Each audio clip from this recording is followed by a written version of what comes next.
नमस्कार दोस्तों, सुमन की बागवानी में आपका स्वागत है। और मैं आपको कलम लगाने का तरीका बता रही हूँ कि पौधों से पौधे कैसे बनाए जा सकते हैं, कलम बना करके पौधे कैसे बनाए जा सकते हैं। तो मैं आपको तरीका बता रही हूँ कि कैसे लगाए जाते हैं। देखिए, ये मेरे पास ये मिट्टी है और ये है कोकोपीट। कोकोपीट यानी कि आप जानते ही होंगे, नारियल का बुरादा, सूखे हुए नारियल की जो जटा होती है उसका बुरादा बनता है, वो है ये चीज़। तो आप ये जो नारियल का बुरादा है, ये आप 60% ये ले लीजिए गमलों में मिलाने के लिए, और 20% ये ले लीजिए सोयल मिट्टी, और गोबर की खाद, वर्मी कंपोस्ट हो या गोबर की खाद हो, या भीगे हुए कंडे मिला लीजिए, थोड़े पुराने हों तो आप मिला लीजिए थोड़े से।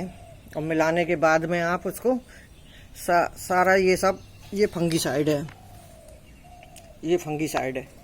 तो इसको आप थोड़ा सा, जैसे आपको 2 गमले के लिए मिट्टी तैयार करनी है, छोटे छोटे 2 गमले में वो लगाइए, कटिंग लगानी है आपको इस तरीके से।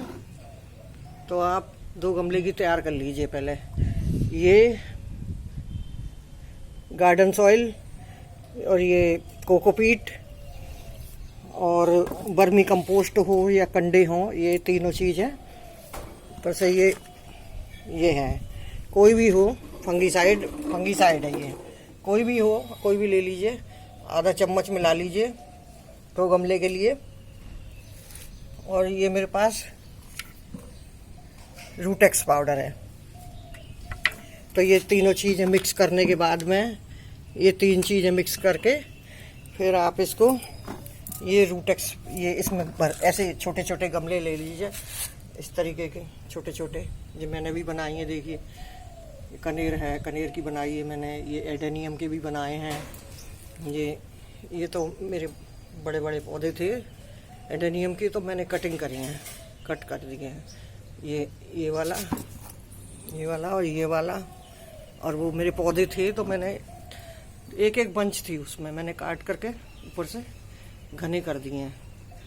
अब देखिए कितना घना हो गया, मैंने ऊपर से काटा, ये जैसे मैंने यहाँ से काटा हो ऊपर से, तो एक मान लो 3 बंच निकलेंगी तो ये घना हो जाएगा, इस तरह से हो जाएगा, इस तरह से हो जाएगा। घने करने की वजह से मैंने ये तो मैंने कलम लगाई थी, एडेनियम की है। और फिर उसके बाद में ये कलम आप इस तरीके से भिगो करके पानी में, आप, ये है रूटेक्स पाउडर, रूट हार्मोन जिसे कहते हैं, ये ऐसे करके लगा दीजिए।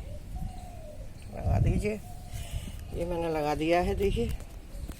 और लगाने के बाद में इसमें मिट्टी डाल दीजिए, ये मिट्टी डाल दीजिए, खूब अच्छे से इसको दबा दीजिए, मिट्टी डाल करके चारों तरफ से दबा दीजिए इसको, रूट हार्मोन लगाने के बाद। और फिर इसको चुन्नी से इस तरह से बांध दीजिए गमले को इस तरह से आप बांध देंगे तो कोई भी कीड़ा अंदर नहीं घुसेगा। ये भी इसको भी बांधना है, ये बांध देने से कीड़े नहीं घुसते हैं, मकड़ी वगैरह लग जाती हैं, वो नहीं घुसती हैं। तो आपने ये तरीका देख ही लिया कलम लगाने का। कलम तो आप बरसात में, जुलाई में लगाएं तो आप अगस्त में आपकी तैयार हो जाएगी, 1 महीने में कलम तैयार हो जाएगी। आपको पानी नहीं देना उसके बाद पौधों में, क्योंकि ये जो है, तो इसको, ये नारियल का बुरादा है, कोकोपीट है ये। तो इसको आप पानी में भिगोएंगे और मिट्टी गीली होगी तो उसके बाद आपको पानी नहीं देना है, बिल्कुल भी पानी नहीं देना आपको। ये सब मिला करके, ये लगा करके कलम, और ढक ही देना है। और आपको ज़्यादा धूप में नहीं रखना, आपको जहाँ कम धूप आती हो वहाँ रखना है आपको, फिर आपकी कलम तैयार हो जाएगी। यही तरीका है और मैंने आपको बता दिया है। आप इस तरह से कलम तैयार करें और लगाएं कलम। आप एकदम बढ़िया हो जाएगी आपकी कलम। और थोड़े दिन बाद आप देखेंगे, 1 महीने बाद तो बड़ी हो जाएगी। फिर आप रिपोर्ट कर दें, दूसरों में लगा दें। फिर आप उसके बाद कलम को उसी तरीके से आप लगा सकते हैं। देखिए ये मेरे पौधे हो रहे हैं, आपको दिखाते ही। बैगन आ रहे हैं, बैगन लगे हुए हैं, लौकी वगैरह आ रही हैं। आप इस तरह से लगाएं, बहुत अच्छे आपके पौधे हो जाएंगे।